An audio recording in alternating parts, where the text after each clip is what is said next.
Muy buenas tardes, mis hermanos, aquellos que nos están sintonizando en este retiro virtual en el área de México, en el área de Estados Unidos y en el área del Canadá. Primeramente quiero darle gracias a nuestro Padre Celestial por este privilegio. También quiero darle las gracias a nuestro hermano Pastor Alex Corso, su familia, primordialmente a mi hermano que lo estimamos, a él por esta invitación para ser parte de este retiro virtual, que yo sé que está siendo de bendición. Y en esta tarde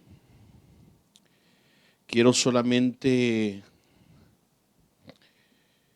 saludar a los hermanos que van a estar en esta tarde oyendo la enseñanza, la prédica. Pero para los que no me conocen, mi nombre es Gerson Patricio Sarasúa. Soy el hijo mayor de nuestro hermano Patricio Sarasúa. Entonces quiero darle la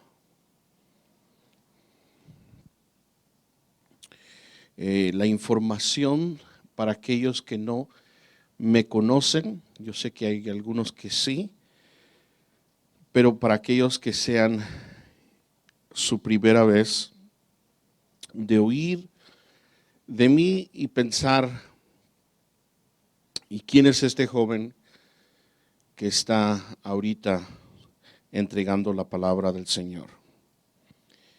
Bueno, el tema de esta tarde es titulada por nuestro pastor Alex Corso, que se titula La importancia del pacto matrimonial.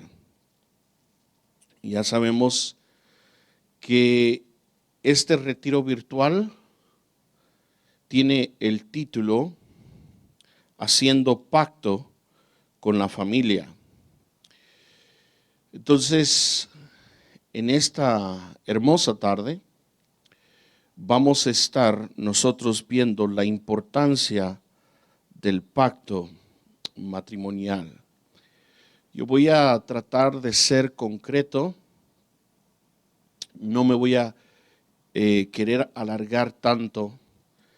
Entonces, yo quiero de que podamos poner atención en estos minutos que nos restan, porque es importante que nosotros, como creyentes, no solamente prestemos atención con nuestros oídos físicamente, pero que podamos meditar, prestar atención con nuestro corazón, prestar atención con todo nuestro ser, prestar atención para poder entender lo que su palabra nos indican, pero con la actitud de poder y querer obedecer su palabra. No estamos aquí en un seminario teológico, no estamos aquí solo para tomar una clase donde vamos a recibir información, sino que somos el pueblo de Dios y queremos que a través de su palabra llegue a exhortarnos, a consolarnos, a enseñarnos, pero también que su palabra nos incomode. Lo lindo de creer un Dios de la palabra es entender que nosotros no hemos creado a ese Dios, sino que el Dios que tú y yo adoramos y bendecimos es el Dios que nos creó a nosotros, es el Dios que creó los cielos y la tierra. Y ese Dios va a tener palabras para nosotros que no necesariamente las vamos a recibir con tanta alegría. A veces su palabra nos va a amonestar, nos va a incomodar. Y eso es porque el Dios de la Biblia, el Dios que se revela en las Sagradas Escrituras, es el Dios de los cielos y de la tierra. Y yo quiero que a través de su Espíritu Santo, Él pueda hablar a cada uno de nosotros. ¿Por qué no oramos y le damos gracias al Señor en esta tarde? Padre, te damos gracias por este privilegio. Yo te pido que nos abras el entendimiento y que a través de tu Espíritu Santo tú nos puedas guiar. En el nombre poderoso de Cristo Jesús. Amén y amén.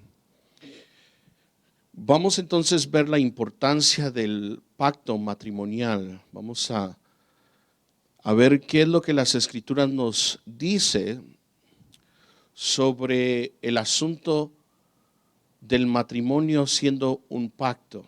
Entonces, esto es lo que yo quiero de que los hermanos que ya tienen años casados, yo quiero hablarle a los que están recién casados, yo quiero hablarle también a los solteros, a las solteras, quiero también a aquellas personas que están divorciadas, divorciados,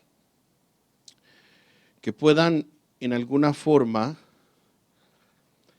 entender qué es lo que la palabra de Dios nos enseña sobre el matrimonio siendo un pacto. ¿Cuál es la importancia de lo que el matrimonio se nos describe bíblicamente que es un pacto? En una audiencia tan grande y tan general, es a veces un poco difícil de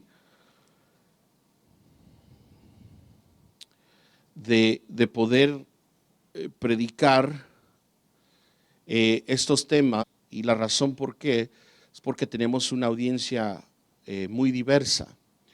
Entonces, a veces uno puede estar generalizando y a veces necesita ser específico en ciertas cosas. A la misma vez, no solamente tenemos una audiencia general en su estatus de matrimonio, como dije, algunos ya casados, otros solteros, pero también tenemos en la audiencia general personas que ya tienen años en el Evangelio y tenemos personas que son principiantes, personas que están comenzando en el Evangelio. Entonces, a veces hay terminología que ya los creyentes que tienen años en el Evangelio ya están acostumbrados, pero también existe ese grupo que tiene muy poco de ser creyente y no ha asimilado la terminología bíblica ni aún la terminología cristiana. Entonces voy a tratar, esa es la palabra correcta, voy a tratar de ser un poco simple en las terminologías, pero en otro ángulo quiero también retar a las personas que ya tienen años en el Evangelio. Entonces voy a pedir que haya un poquito de paciencia de un lado a otro. La importancia del pacto matrimonial. Muchas personas que ya conocemos el Evangelio, entendemos de que el matrimonio, el casamiento, bíblicamente lo describe como un pacto. Ahora hay personas que son recién convertidas que tienen que entender de que nuestro Dios ha revelado el matrimonio como un pacto. Ahora, inicialmente tenemos que ver que Dios fue el que dio origen al matrimonio. Ese es el primer principio bíblico.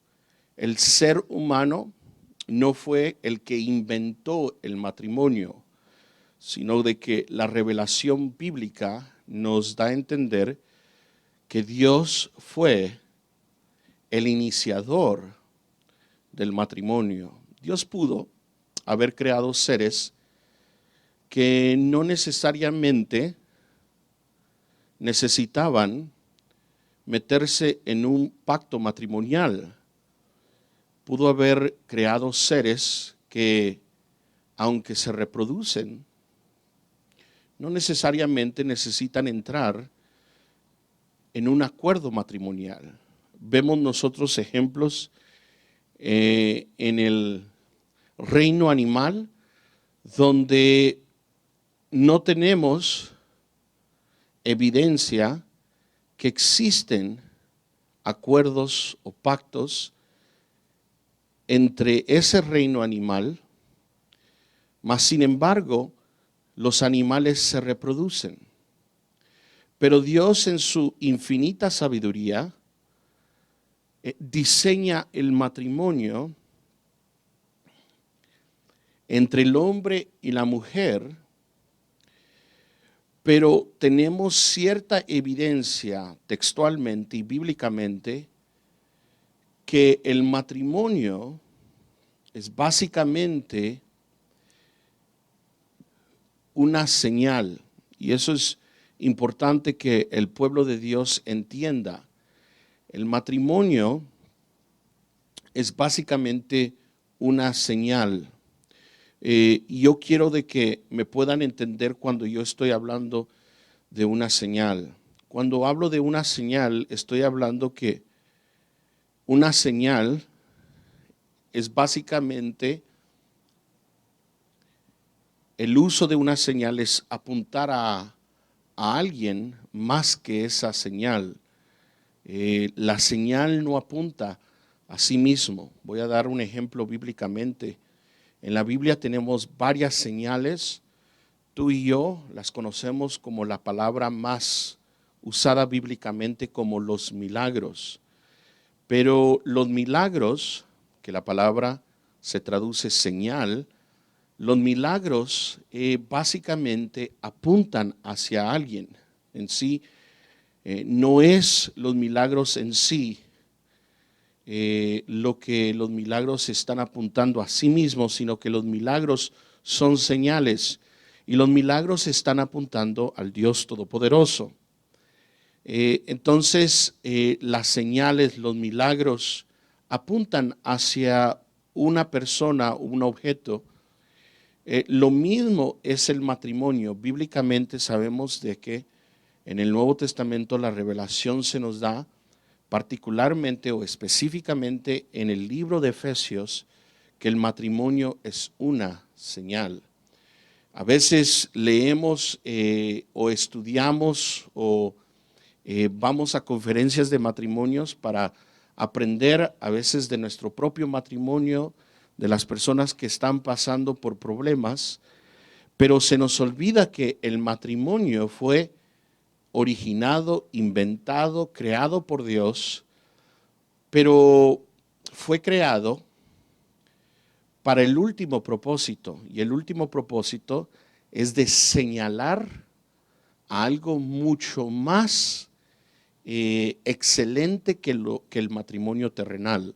Y eso es importante. Ahora, algunos de ustedes me dirán, ¿dónde está el versículo para describir eso? El versículo estaría en Efesios. Yo no lo voy a leer, solamente quiero que ahí en sus casas puedan anotar o en la iglesia donde estén. Efesios 5:32, no lo vamos a leer, pero si lees ese pasaje, básicamente el versículo está diciendo esto: después del matrimonio o la explicación del matrimonio como terrenal entre hombre y mujer, dice, pero quiero decirles, dice el apóstol Pablo, que sobre el matrimonio, en realidad estoy revelándoles un misterio. Eso es lo curioso. Y eso es lo importante de todo el estudio del pasaje largo de Efesios, cuando describe sobre el hombre y la mujer y lo que ellos deben de hacer, su trabajo en el matrimonio. Básicamente, él termina diciendo, pero este es un misterio. Ahora, un misterio, esa palabra en griego, es una palabra, para los que probablemente son nuevos, cuando decimos en griego es el idioma en que sabemos que el Nuevo Testamento originalmente fue escrito. Entonces, la palabra misterio en el griego da a entender que es algo que estaba oculto en el pasado, pero que ahora se ha estado dando a revelarse. Entonces, cuando Pablo dice en el versículo 32, grande es este misterio, él está diciendo, aquí viene una revelación de parte de Dios, aquí viene algo que ha estado velado en el pasado, por años, por siglos, por generaciones, pero aquí está su verdadera revelación, aquí está lo verdadero, lo que estaba oculto, ahora podemos ver. Y lo tremendo es que describe esto y dice, grande es este misterio, pero no hablo del matrimonio en un aspecto físico o terrenal, pero cuando estoy hablando sobre la obra que tiene que hacer el esposo y la esposa, estoy hablando en referencia a Cristo y la iglesia. Entonces, yo quiero que entendamos que aquí nos está apuntando que el matrimonio en sí es una señal que nos está apuntando al verdadero matrimonio, y el matrimonio va a ser entre Cristo y la iglesia. Y eso tiene bastante cosas que podríamos nosotros decir. Ahí hay algo tan importante, el matrimonio, de entender que el matrimonio terrenal solamente es una vislumbre, es solamente, es como cuando pasa por la noche un meteoro o un cometa y da una luz resplandeciente y uno dice, miren una estrella que está cayendo, y en segundos pierde su brillo. Así es el matrimonio. El matrimonio en la tierra es simplemente algo que está brillando, pero está a otra cosa mucho más glorioso, y es el matrimonio entre Cristo y la iglesia. Por eso sabemos y deducimos bíblicamente que esa es una de las razones fuertes por qué ya no va a existir esta relación terrenalmente para siempre. Por eso en Mateo nos describe que seremos iguales que los ángeles, que no nos daremos en matrimonio. Y una de las razones es porque el matrimonio que se va a dar en la eternidad es el matrimonio entre Cristo y la iglesia. Ese matrimonio va a ser el único matrimonio. Ahora, lo tremendo es que tenemos que entender que el matrimonio fue originado por Dios, está apuntando, fíjese qué interesante, el Padre originó, creó el matrimonio, pero la revelación que se nos viene en Efesios, cuando dice Pablo, les estoy hablando sobre un gran misterio, nos revela no solamente el matrimonio, pero nos revela que el último matrimonio es el matrimonio que va a tener la iglesia con Cristo. Recuerden que en el Antiguo Testamento ya teníamos esta metáfora. Para algunos que no entienden qué es esa palabra metáfora, es solo una palabra para decir una comparación. Dios se comparaba en su relación con Israel como si estuvieran en un matrimonio. Pero lo interesante es que Pablo nos revela este misterio, que al final va a haber una fiesta, una ceremonia matrimonial, y va a ser la iglesia con el Hijo. Eso es tremendo. Las bodas del Cordero. Ahora no me quiero meter ahí, lo único que quiero es que empecemos a desarrollar el tema del matrimonio. No pensemos que el matrimonio tiene solamente algo que abarcar terrenalmente, es una señal hacia algo mucho más importante, que es el matrimonio entre Cristo y la iglesia. Como algunos dicen, hay mucha tela que cortar solo en ese aspecto, pero yo no quiero meterme ahí. Otra vez, señal es algo que apunta hacia algo mucho más grande. Un ejemplo que podríamos usar hoy es como los rótulos, ¿verdad? Si viajo de un estado a otro estado, antes de cruzar la línea de ese estado a un nuevo estado, hay un rótulo que me dice bienvenido a tal estado. Ahora, el rótulo no es el estado, el rótulo es solo una señal, es un rótulo. Pero ese rótulo me está apuntando hacia algo mucho más grande, que sería el estado. Ahora, ese rótulo sirve como las señales, los milagros. Todas las señales, los milagros apuntan a algo mucho más grande, que sería Cristo. Entonces ese es el primer punto que yo quiero que entiendan, que el matrimonio no es algo de solamente pensar lo terrenal, ¿verdad? De poder decir, yo quisiera tener la herramienta para poder tener un mejor matrimonio. Es que ese no es el punto. El punto es que el matrimonio es algo sobrenatural. Y yo voy a terminar con eso al final y te voy a demostrar bíblicamente que no es terrenalmente. Yo creo que esto es parte de lo que el apóstol Pablo quería revelarnos, que el matrimonio como es una vislumbre, es una señal a algo que no es terrenal. Cristo y la iglesia no es algo terrenal.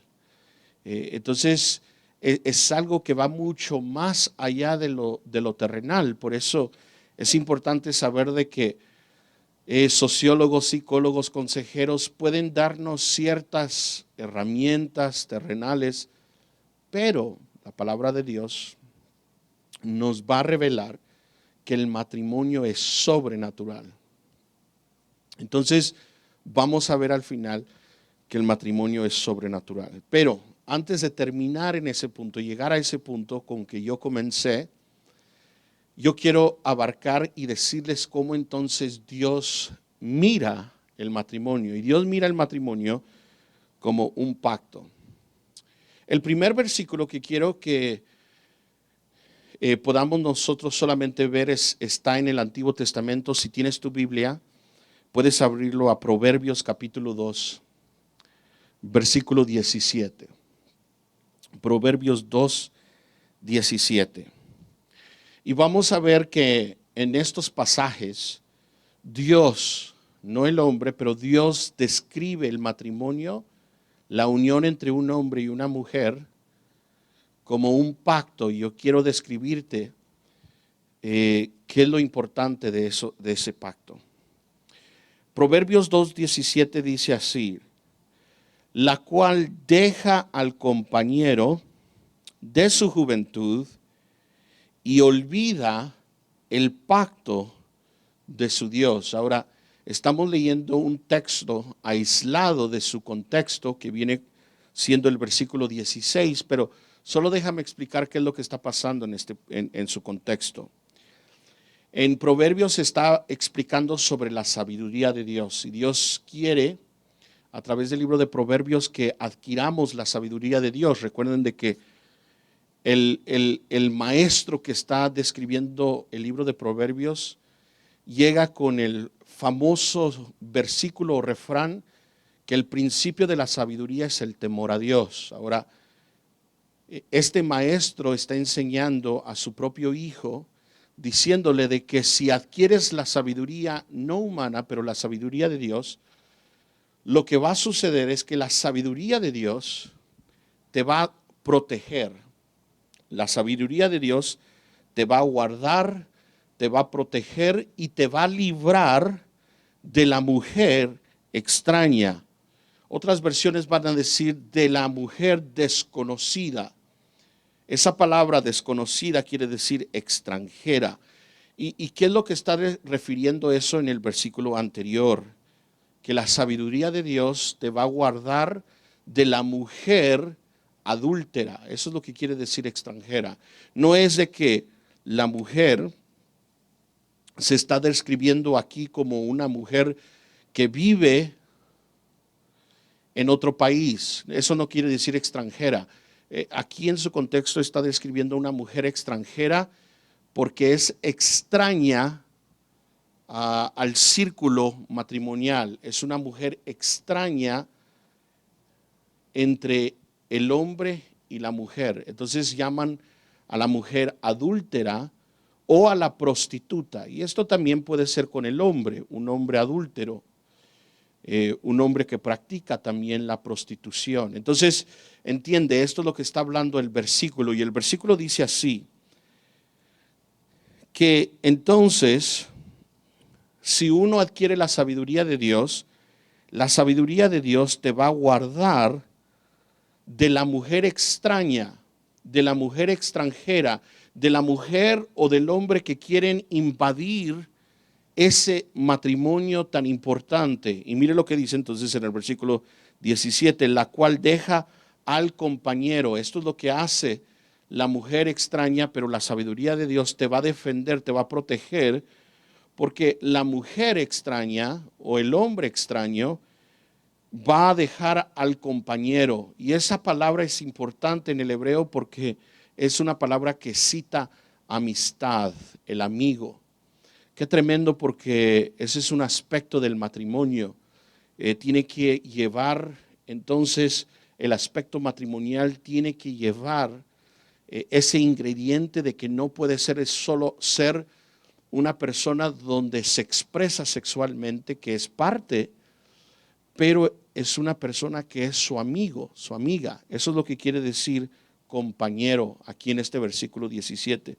Dice, hijo, si no adquieres la sabiduría de Dios, va a venir la mujer extraña, la cual ella deja al compañero, deja al amigo de la juventud y olvida, óigame bien, y olvida el pacto de su Dios. Entonces vemos ahí de que ahí se está refiriendo también de que el matrimonio, si uno no adquiere sabiduría de Dios, que sería el principio del temor de Dios, si no hay temor de Dios, eso es lo que está diciendo sobre sabiduría, uno llega a perder el entendimiento que hizo un pacto con Dios, un pacto delante de Dios.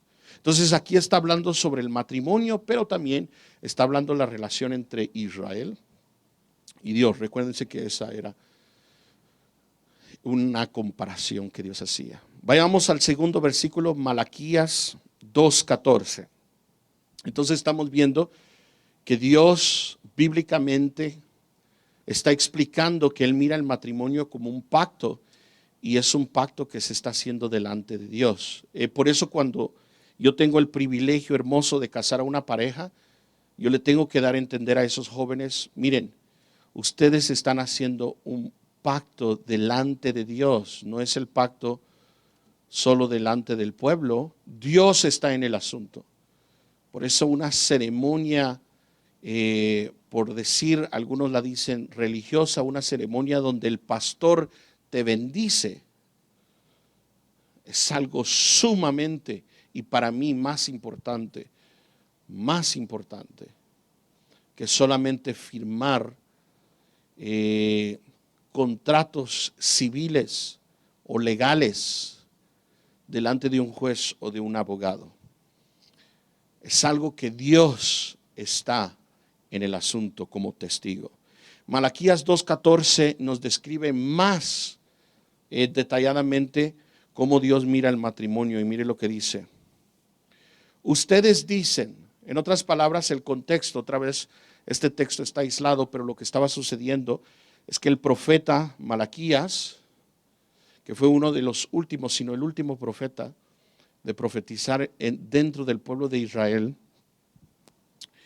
El pueblo no entendía por qué Dios estaba reteniendo o les estaba negando bendición a ellos. Ellos no podían entender por qué Dios se estaba reteniendo su bendición a su propio pueblo. Y ellos querían respuestas. Y una de las respuestas, porque no es la única, hay muchas respuestas que Malaquías les da, es este versículo. Y mire lo que les dice Malaquías, que es Dios, a través del profeta, y les dice: ahora les voy a explicar por qué yo he retenido, yo me he negado a bendecirlos en la tierra que ustedes viven. Dice, y ustedes dicen, el pueblo dice, ¿por qué? ¿Por qué el Señor ha sido testigo? Porque el Señor, dice, ha sido testigo entre tú y la mujer de tu juventud. En otras palabras, Dios otra vez viene aquí con el aspecto que Él es testigo.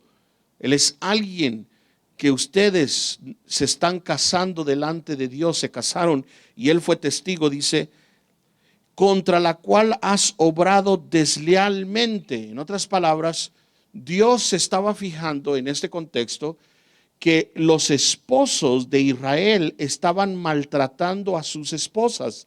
Ahora, no sabemos exactamente cómo las estaban maltratando, pero hay evidencia en el libro de Malaquías, si lo puedes leer en tu casa, que se estaban simplemente divorciando el pueblo de Dios por ir detrás de otras mujeres. Y entonces puede ser la posibilidad de que Dios se estaba fijando que el pueblo de Israel estaba obrando deslealmente porque estaba simplemente divorciando a su esposa. Y mire lo que dice. La razón por qué ustedes se hacen la pregunta, Dios está reteniendo o negándose de bendecirnos, es porque yo he sido, dice Jehová, testigo entre tú y la mujer de tu juventud, contra la cual has obrado deslealmente, aunque ella es tu compañera. Esa es otra vez la palabra, es tu amiga. Otra vez vemos ese ingrediente en el matrimonio. Y la mujer de tu pacto. Entonces otra vez, lo mismo que veíamos en Proverbios, lo vemos en Malaquías. Dios ve el matrimonio como un pacto, pero lo interesante es que le dice, la razón que yo me estoy absteniendo de bendecirte, Israel, es la forma que tú tratas a tu esposa o a tu esposo, porque aquí pudiera ser, en nuestra forma prácticamente de hablar, también incluir al esposo, porque puede ser viceversa. Pero en este contexto eran los hombres que estaban maltratando a sus mujeres. Ahora, antes de seguir hablando sobre la importancia del pacto matrimonial, yo solo quiero aquí pausar, porque en el Nuevo Testamento hay relevancia de lo que Malaquías está diciendo, la razón por qué Dios está reteniendo o negándose a bendecir al pueblo. Si tú tienes tu Biblia, solamente quiero que anotes este pasaje ahí a la par de Malaquías capítulo 2 versículo 14 y anotar este pasaje. Primera de Pedro 3:7. Primera de Pedro 3:7. Y yo quiero que leamos este pasaje, lo voy a leer rápidamente porque solo quiero decir algo sobre en Primera de Pedro 3:7. Solo quiero decir algo bien interesante que conecta algo que pasa en el Nuevo Testamento, porque hay personas que dicen, oh, eso es del Antiguo Testamento. Pero miren, Primera de Pedro 3:7 está siendo como un eco. Un eco. ¿Has oído un eco cuando entras a un cañón y empiezas a gritar y dices, aló? Y luego en el cañón se repite, aló, aló, aló, aló, aló. Ese es un eco.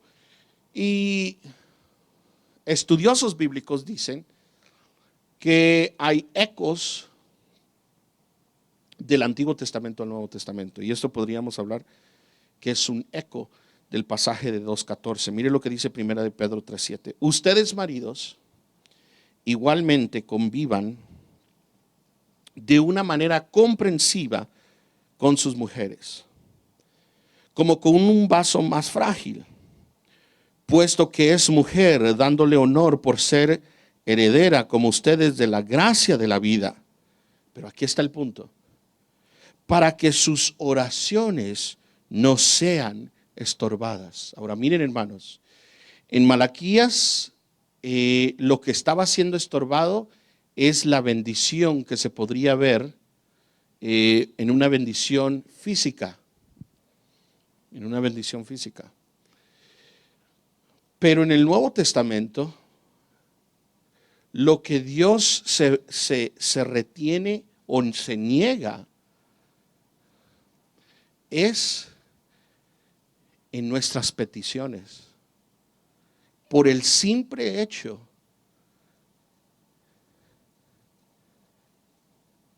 de que las mujeres en este contexto dice: ustedes no han sabido cómo vivir comprensivamente con sus mujeres como un vaso más frágil. Entonces, esta razón es que sus oraciones sean estorbadas. Otra vez, hay bastante tela que cortar en este pasaje, pero lo único que quiero decir es esto, algo práctico. Hermanos, en este contexto, hablando de varones tratando mal a sus mujeres, y tenemos que explicar en qué forma, pero solo quiero dejarles esto. Puede ser de que hay bastante varón que esté intercediendo, orando, y puede ser la posibilidad de que tanta oración no se cumpla o no ni oiga Dios esa oración. A veces pensamos nosotros de que Dios oye todas nuestras oraciones. El creyente a veces piensa y dice: oh, Dios va a oír mi oración. Y asumimos que básicamente Dios es un Dios bueno y nos va a oír, aún teniendo esta clase de actitud en el pacto matrimonial. Y Dios nos revela que lo que hizo en el Antiguo Testamento también lo hace en el Nuevo Testamento. Y eso es algo de qué asustarnos, varones. Porque podemos ser buenos predicadores, podemos ser buenos intercesores en la oración, pero yo creo que hay oraciones que ni llegan a este techo. Y este techo está bajito. Pero dice que nuestras oraciones son estorbadas por el simple hecho de cómo un esposo trata a una mujer, y puede ser viceversa también.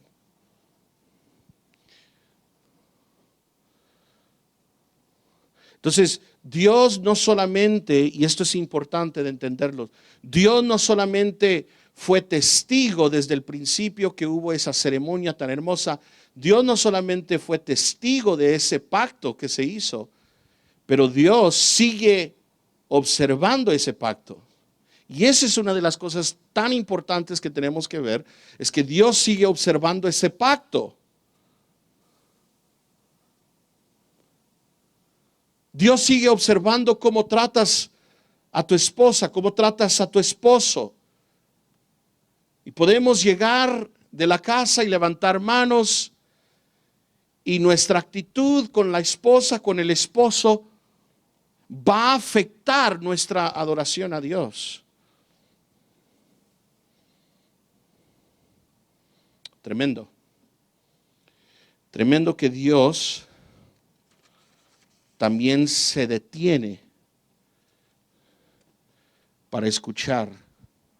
Ese es el entendimiento de nuestras oraciones son estorbadas. Ok, tengo aquí unos 10 minutos y quiero solamente describirle un poquito más sobre la importancia del pacto. Estamos avanzando y vamos viendo que Dios, en un aspecto de la importancia del pacto, es que Él no solamente fue testigo del pacto inicial, pero Él está observando este mismo pacto. Lo está observando, lo está observando. Y ya hemos hablado de que pueden haber estorbos en nuestras oraciones por el simple trato que le das a tu esposa, a tu esposo. Ahora, fíjense, hermanos, qué curioso, porque ahí podríamos, por no tener discernimiento y por no confesar nuestro pecado y por no arrepentirnos, porque es un pecado, podríamos nosotros pensar de que hay estorbos espirituales, como podríamos nosotros decir, es que hay un estorbo espiritual, pastor, por favor, ore por mí, porque estoy siendo estorbado espiritualmente, siento que el cielo se me ha cerrado, siento que Dios no me oye. Pero en ese momento no es de que el pastor necesita orar por liberación, sino que el pastor tiene que ser guiado para llevarte al arrepentimiento en la forma que has tratado a tu esposa. Qué tremendo. Por eso yo creo que esto tiene que ver con el contexto, que hay un pasaje en Santiago donde dice de que los ancianos vengan cuando hay uno enfermo. Y lo curioso que habla ese pasaje es que dice, y que confiese sus pecados y él será sanado. Y muchos piensan, bueno, el anciano va a orar, los pastores van a orar, lo van a ungir con aceite y él va a sanar, pero ahí describe que la sanidad viene por confesión de su pecado. Ok. Vayamos entonces solamente a describir sobre el pacto matrimonial, porque esto es tan importante. En el Antiguo Testamento ya vimos esos dos pasajes, Proverbios y Malaquías. Cada vez que describe la palabra pacto, es una palabra en hebreo. Si la quieres anotar, la puedes anotar. Es la palabra berit, berit, berit. B grande E-R-I-T-H, berit. Esta palabra es la que se traduce siempre en el Antiguo Testamento como pacto, berit. Pero no quiero que te memorices solo la palabra, sino quiero que entiendas de dónde viene la palabra berit, que gramaticalmente es un verbo, es una palabra de acción. Está describiendo algo en acción. Y berit es la palabra que quiere decir cortar a la mitad. Eso es lo que quiere decir la palabra pacto, cortar a la mitad. Porque en el Antiguo Testamento, cuando hacían pactos, no solo entre reinos, no solamente entre seres humanos, pero aún pactos que se hacía con Dios, los pactos tenían que ver con la idea de cortar un animal por la mitad. En otras palabras, mataban el animal, agarraban el cadáver del animal y lo cortaban por la mitad. Y lo tremendo es que al cortarlo por la mitad, cocinaban ciertas partes del animal y los dos partidos que estaban llegando a un acuerdo se comían a esos animales. Esa era la idea de un pacto. La idea era de partir por la mitad. Y lo que la Biblia nos revela es que los pactos en el Antiguo Testamento era que si en alguna forma fallabas de cumplir tus responsabilidades en ese acuerdo que entrabas, entonces la persona o la familia que había sido transgredida tenía el derecho de cortarte a ti a la mitad, y no solamente a ti, sino a toda la familia. Por eso los pactos eran muy serios. Jacob entró en un pacto con Labán. Los israelitas entraron en un pacto con los gabaonitas. Y esos pactos Dios los tenía que sellar. Él los miraba que se habían hecho y esos pactos eran pactos que estaban sellados y tenían que cumplirse. Ahora Dios tiene varios pactos en el Antiguo Testamento y aún tú y yo vivimos en un nuevo pacto. Solo quiero decir esto porque hay personas que hacen la pregunta, hermano Gerson, ¿será que el matrimonio es un contrato o es un pacto? Yo quiero decirte que la respuesta es las dos cosas. Las dos cosas. Inmediatamente hay personas que van a decir el matrimonio es solo un pacto. Yo quiero decirte que no. Voy a describírtelo en esta forma. Un contrato es un acuerdo entre dos partidos o más, pero ese contrato y ese acuerdo mutuo implica, y esto es lo importante de un contrato, implica el intercambio de algo de valor. De algo de valor. Por ejemplo, si tú tienes un celular y vas a una compañía que te está dando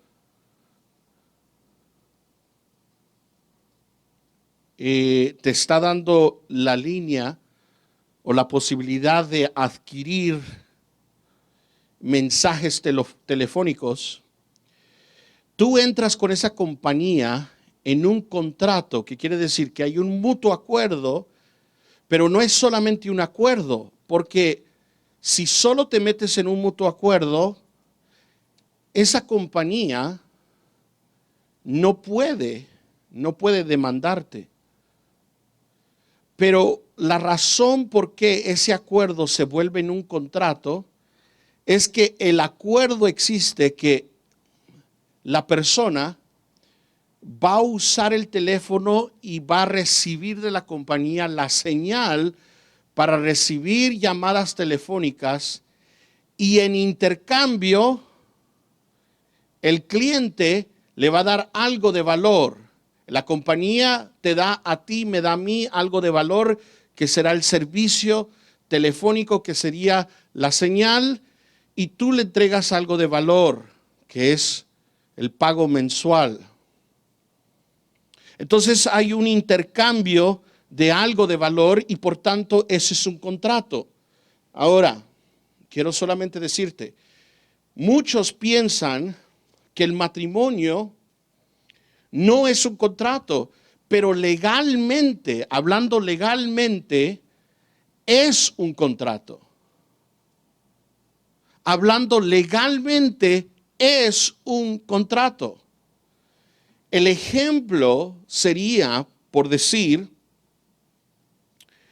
que en el Antiguo Testamento, si podemos estudiar sobre el matrimonio en el Antiguo Testamento, existían antes, durante y aún después del matrimonio, existían intercambios de bienes, como por ejemplo, vemos bíblicamente, sabemos históricamente que en el tiempo antiguo para casarse ofrecían, por ejemplo, un precio por la novia,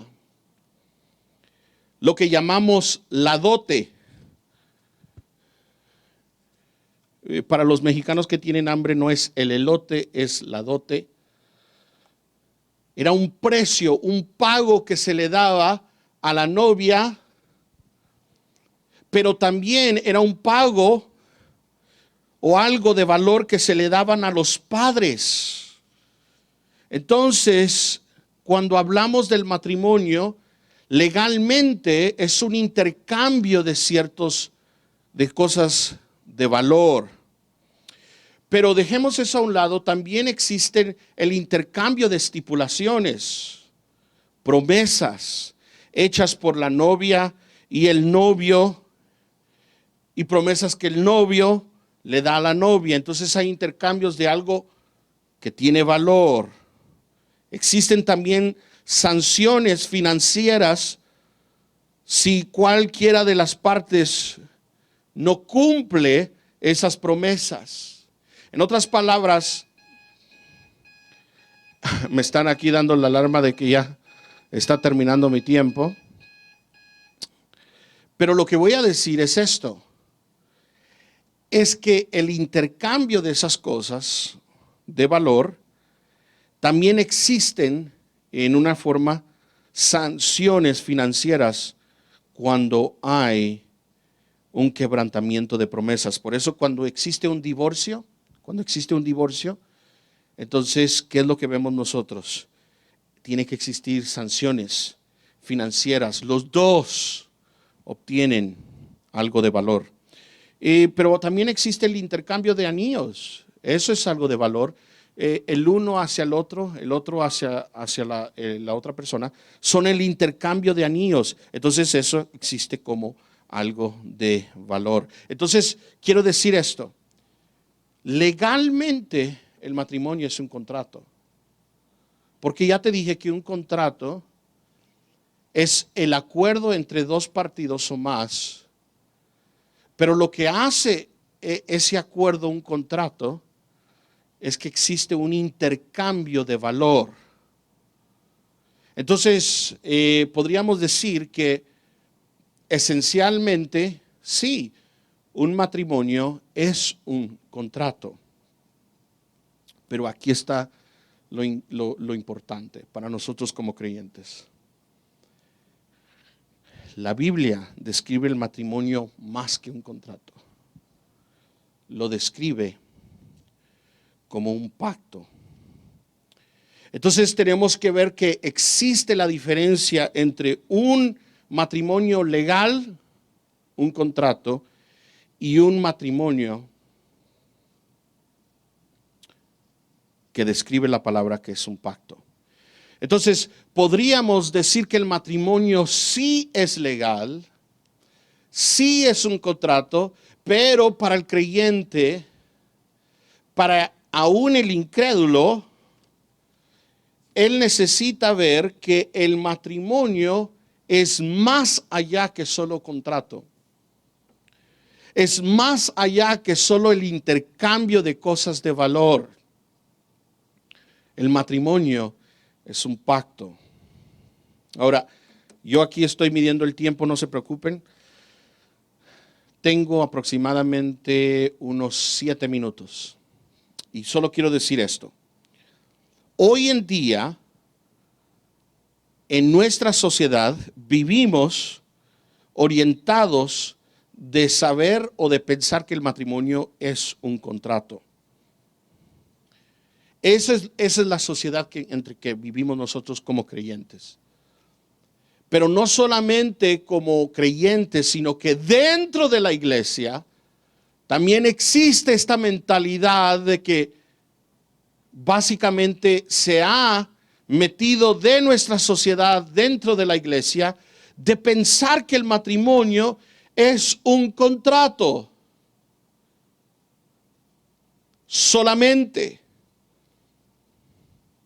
Y como te dije, un contrato es un acuerdo entre dos o más personas que significan que todas las partes, las dos partes,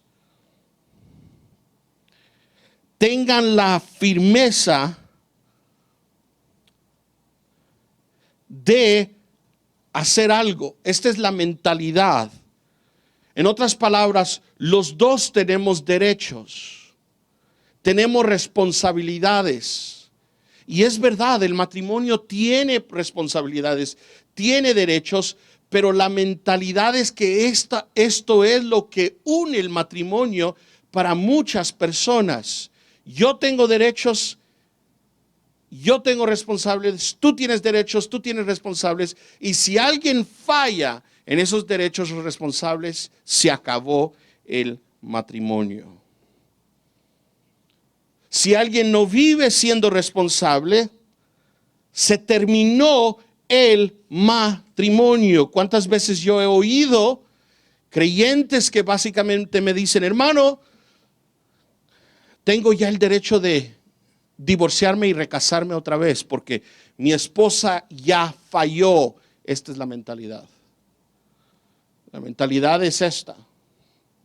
Tú y yo, hermosa mía, amada mía, estamos en un contrato. Y si tú fallas tus responsabilidades, si tú fallas tus cumplimientos, se acabó todo.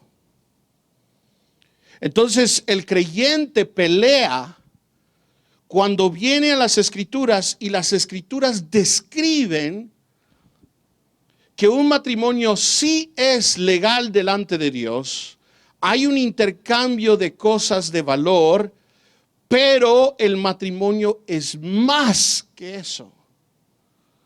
El matrimonio es un pacto. Es un pacto. Ahora, déjame darte solo para terminar en esta noche 4 distintas cualidades entre una mentalidad de contrato y 5 cualidades de una mentalidad de un matrimonio de pacto. Aquí están. 4 cualidades o 4, mentalidades de contrato que tenemos que pelear dentro de aún del cristianismo. Número uno.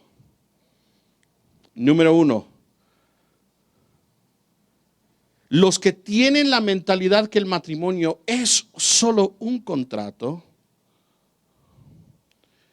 regularmente tienen la noción que el matrimonio se hace con un periodo limitado. En otras palabras, ya están programados de que si la persona falla, se terminó el asunto. Entonces ya estamos nosotros programados para ver el matrimonio así. Entonces de aquí viene la idea del matrimonio 50-50. Yo hago mi 50 parte, tú haces tu 50 parte. Otra vez, la mentalidad de un contrato con una compañía. Si no pagas tu mensualidad, tu pago mensual, se te quita el servicio.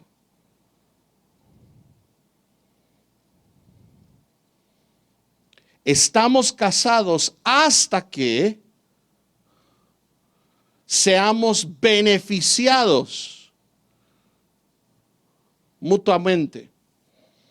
Entonces esta es la mentalidad una mentalidad que el matrimonio es su contrato. Sí, yo estoy casado, casada, pero si aquí el asunto ya no me beneficia a mí el matrimonio, se rompe, se destruye. ¿Cuántos matrimonios no tenemos así en la iglesia?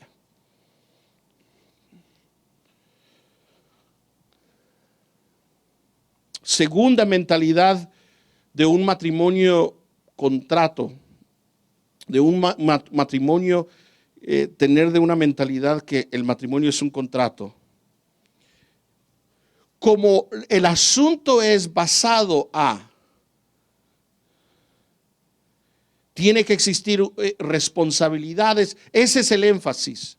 Es las responsabilidades. Si me hace de comer, bien, si no, no. Si me da hijos, bien, si no, dejo de amarlo. Como eso es el énfasis, entonces tenemos ya una mentalidad de que el matrimonio va a ser por un tiempo limitado. Pero segundo, el matrimonio de un pensar, hermanos, de un contrato, indica que se ocupan por las acciones como algo específico. En otras palabras, las acciones son específicas. Es lo que hace, es lo que no hace. Entonces el matrimonio va básicamente tomando cuenta de las buenas y de las malas. Es como tener un partido de fútbol dentro del matrimonio. En vez de Uruguay contra Brasil, no me sacó para mi cumpleaños y me dio un beso antes de irse de la casa. Su ocupación de esa persona, de la pareja, puede ser simplemente acciones específicas. Una mentalidad de contrato sobre el matrimonio es una mentalidad de lo que estamos repitiendo. Es un sí y entonces. Si la persona me hace feliz, entonces todo va a marchar bien. Si la persona no me hace feliz, entonces van a haber consecuencias. Y si tú notas, entonces esta idea de que un matrimonio no es más que un contrato, sino que es solamente en el sentido de contrato, si tú notas, es un matrimonio egoísta. Es un matrimonio egoísta, egocéntrica.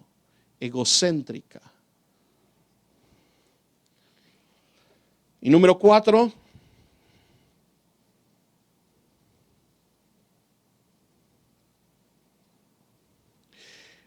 todo está siendo motivado por el conseguir algo, ¿verdad? Ya te dije, si hace esta persona él o ella esto, entonces yo voy a hacer mi parte. Pero esa mentalidad es básicamente una mentalidad de que tu motivación es de conseguir algo, ¿verdad? Es como aquel que vende carros. ¿Cuál es su motivación? Su motivación es que al final le van a dar un saldo más grande porque vendió más carros. Su motivación es, si hago algo, voy a beneficiarme yo al final. Entonces, la motivación de una mentalidad de un matrimonio en contrato, su motivación es siempre conseguir algo. Y hermanos, a ustedes que están casados, cuando no existen las expectativas, Señor del cielo, cuando al esposo y a la esposa no se le da lo que desea, ahí viene la destrucción de los matrimonios. Rápidamente, ¿qué es una mentalidad de pacto? Una mentalidad de pacto en el matrimonio es básicamente todo lo opuesto a lo que hablamos.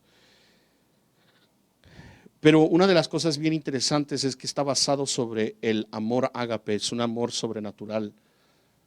No es un amor que es terrenal, porque algunos me dirán, ¿cómo así que sabemos que es un amor sobrenatural? Porque ese mismo amor es el amor donde Jesús dice, amarás no solo a tu prójimo, pero amarás a tus enemigos. ¿Cómo es eso posible? ¿Cómo podemos amar a nuestros enemigos? Eso no puede ser un amor terrenal. Entonces, oigan bien, una mentalidad de un matrimonio de pacto indica que se inicia básicamente entendiendo que el beneficiado o el beneficio es de la otra persona. Uno entra al matrimonio queriendo satisfacer a la otra persona. No está entrando al matrimonio de decir, a ver cómo tú me beneficias a mí, sino es, estoy tan enamorado de ti, quiero autosacrificarme para servirte, para amarte, para hacerte brillar, para que tú alcances tus metas y la otra persona viceversa. Imagínense qué clase de matrimonio sería eso. Si los dos están viviendo con una mentalidad que el matrimonio es un matrimonio de pacto. 2, una mentalidad de un matrimonio que es pactual, que es un pacto.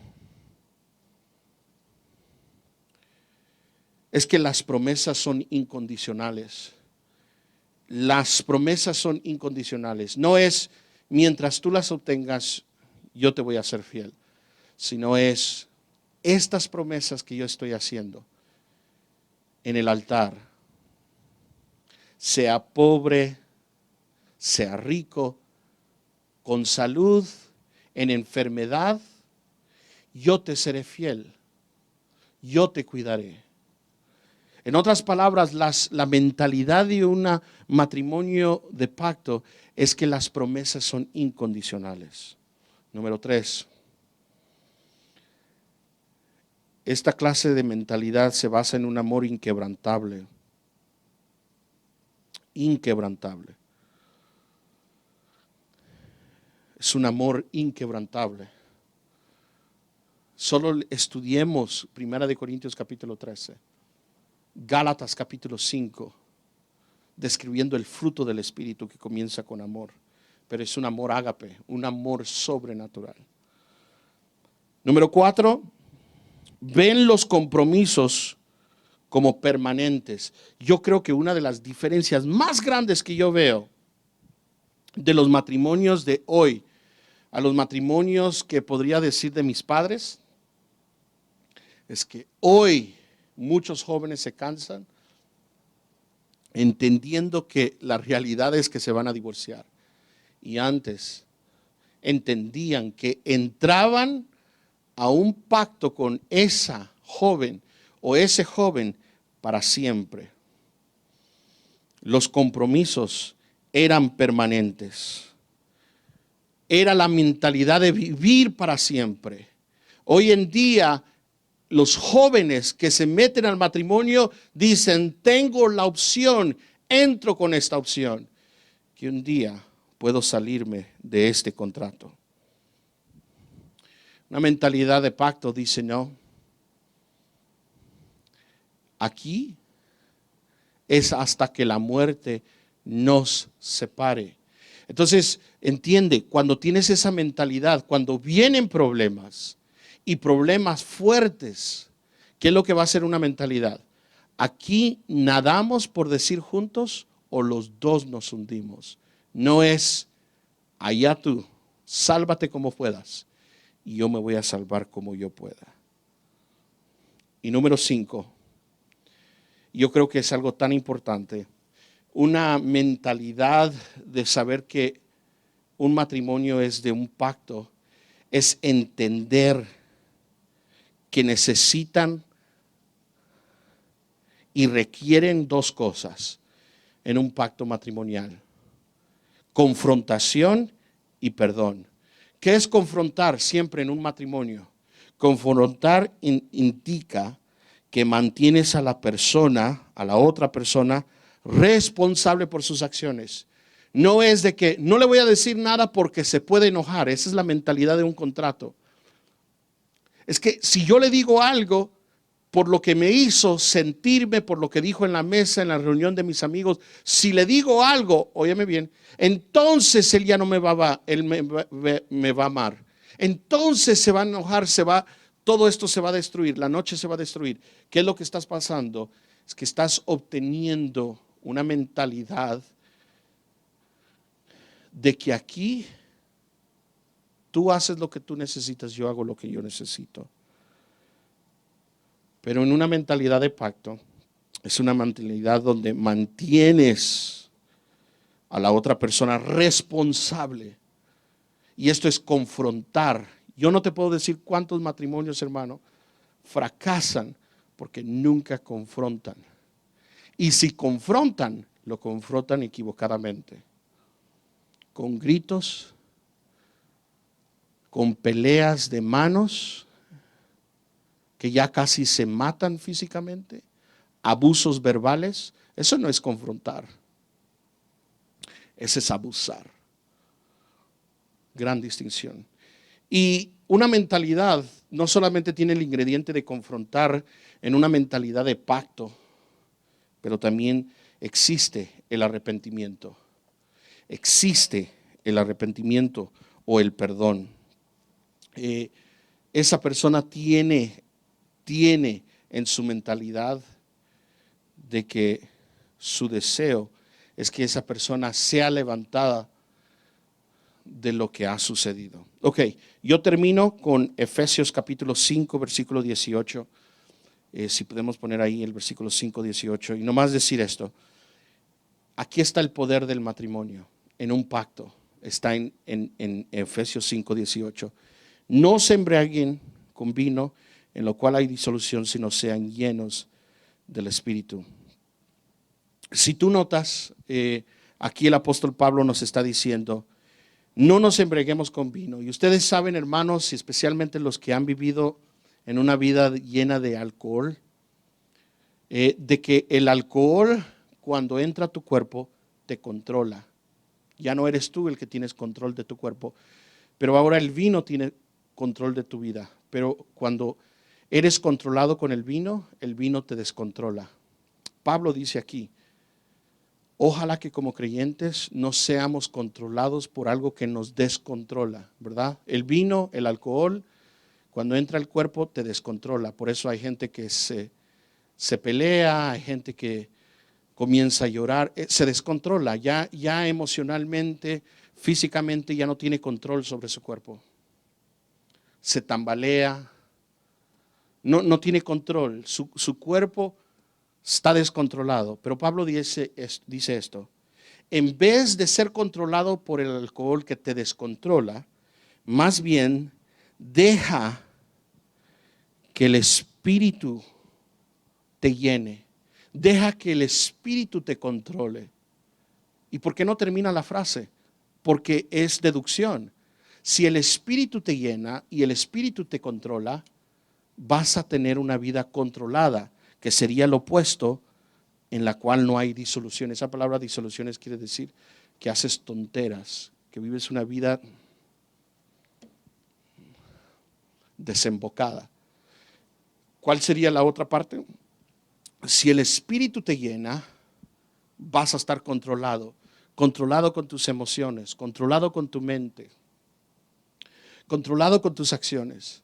¿Y por qué esto es bien importante? Porque si sigues leyendo, el versículo 19 al versículo 33, al versículo 19, perdón, versículo 19 al versículo 21, describen 5 frutos de ser llenos del Espíritu. Yo no tengo tiempo para describirte, pero mira el último, versículo 21.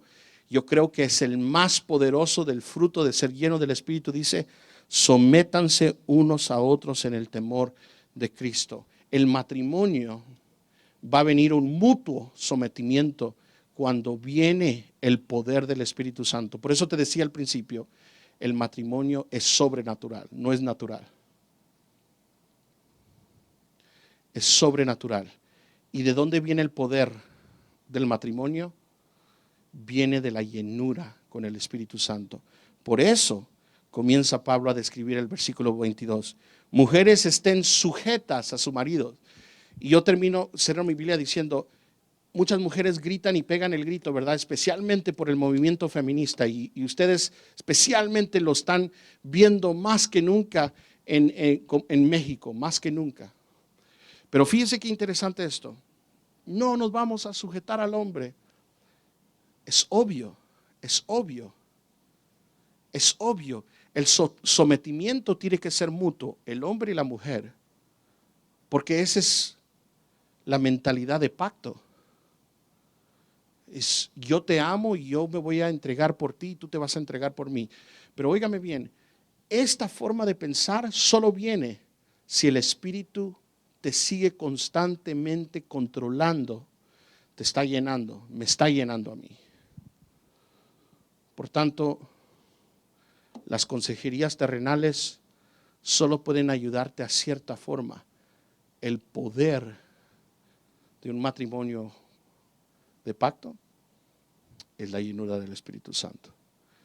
Dios me los bendiga, que el Señor los fortalezca y estamos tan contentos de poder haber estado con ustedes en esta noche.